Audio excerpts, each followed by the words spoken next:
Cricket দুনিয়ায় এখন franchise ক্রিকেটের দাপট। সক্রিয় ক্রিকেটারদের জাতীয় দলের চেয়ে ফ্র্যাঞ্চাইজি ক্রিকেটের পেছনেই সময় দিতে হচ্ছে বেশি। আর এই ফ্র্যাঞ্চাইজি ক্রিকেটই বদলে দিয়েছে আফগানিস্তানকে, মনে করেন দলটির প্রধান কোচ জোনাথন ট্রট। ক্রিকেটে আফগানদের উত্থান অনেকটা রূপকথার গল্পের মতো। ধীরে ধীরে দলটি জায়গা করে নিচ্ছে পরাশক্তিদের কাতারে। 2024 সালে টি-20 বিশ্বকাপের সেমিফাইনাল খেলেছে। এবার আইসিসি চ্যাম্পিয়ন্স ট্রফির কঠিন গ্রুপে থাকা সত্ত্বেও হারের স্বাদ দিয়েছে সাবেক বিশ্ব চ্যাম্পিয়ন ইংল্যান্ডকে। আফগানিস্তান জিতুক বা হারুক, তাদের প্রতিদ্বন্দ্বিতার ছাপ থাকে প্রতিটি ম্যাচেই। অথচ 2009 সালে শুরু ওয়ানডে ক্রিকেটে দলটির পথ চলা। এশিয়ার দলটির এই আমূলে বদলে যাওয়ার পেছনে ফ্র্যাঞ্চাইজি ক্রিকেট কিভাবে ভূমিকা রেখেছে, এবার তা তুলে ধরলেন ট্রট। আফগান ক্রিকেটারদের বেশ চাহিদা রয়েছে বিশ্বের বিভিন্ন লিগে খেলার কারণে বিভিন্ন কন্ডিশনে মানিয়ে নেওয়ার মানসিকতাও তৈরি হয়। অন্যদিকে বিশ্বের কোন ক্রিকেটার কিভাবে খেলেন তা নিয়েও হয় স্পষ্ট ধারণা।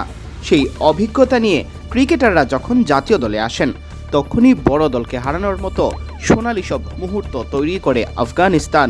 একই সাথে ক্রিকেটারদের কোচদেরকেও কৃতিত্ব দিয়েছেন আফগান ক্রিকেটের হেডমাস্টার। ট্রট বলেন, কোচদের অনেক কৃতিত্ব আছে, যারা ফিটনেস দেখভাল করে, ফিজিও, তাদেরও অনেক কৃতিত্ব প্রাপ্য। ছেলেরা এখন প্রচুর ক্রিকেট খেলে, ফ্র্যাঞ্চাইজি ক্রিকেটে অনেক খেলতে হয়। এটা ভালো, এতে তারা উন্নতি করে এবং বিশ্বের সেরা খেলোয়াড়দের সাহচর্য পায়, পরখ করে নিতে পারে নিজেরা কেমন খেলছে, এবং এই অভিজ্ঞতা যখন আফগানিস্তানের হয়ে কাজে লাগায়, তখনই এমন রাতের দেখা আমরা পেয়ে থাকি। হালিম কে আনলো? আনেনি, বানিয়েছে। ভালো হলে আমি, খারাপ হলে ভাইয়া। দারুণ হয়েছে। সবচেয়ে সহজে সবচেয়ে সুস্বাদু হালিম, রাঁধুনি হালিম। অভিজাত সাজতে গিয়ে যুগের অনেকেই বলেন ফ্র্যাঞ্চাইজি ক্রিকেট নাকি অভিশাপ। ক্রিকেটারদের নাকি জাতীয় দলের প্রতি মোহ কমিয়ে দিচ্ছে এই টাকার ঝনঝনানি। তবে আফগান ক্রিকেটাররা তৈরি করছেন নতুন দৃষ্টান্ত।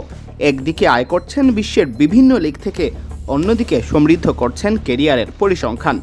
আবার আয় তো হচ্ছেই, সাথে জাতীয় দলকেও করছেন উপকৃত। বাংলাদেশের ক্রিকেটাররা ফ্র্যাঞ্চাইজি ক্রিকেটে বেশ পিছিয়ে।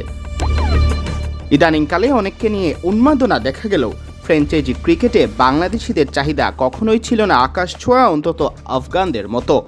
আর এই জায়গাতেই যেন পিছিয়ে পড়েছে টাইগাররা। অন্তত আফগানিস্তানের উন্নতি সে কথাই বলছে। সিয়াম চৌধুরী, বিডি ক্রিক টাইম।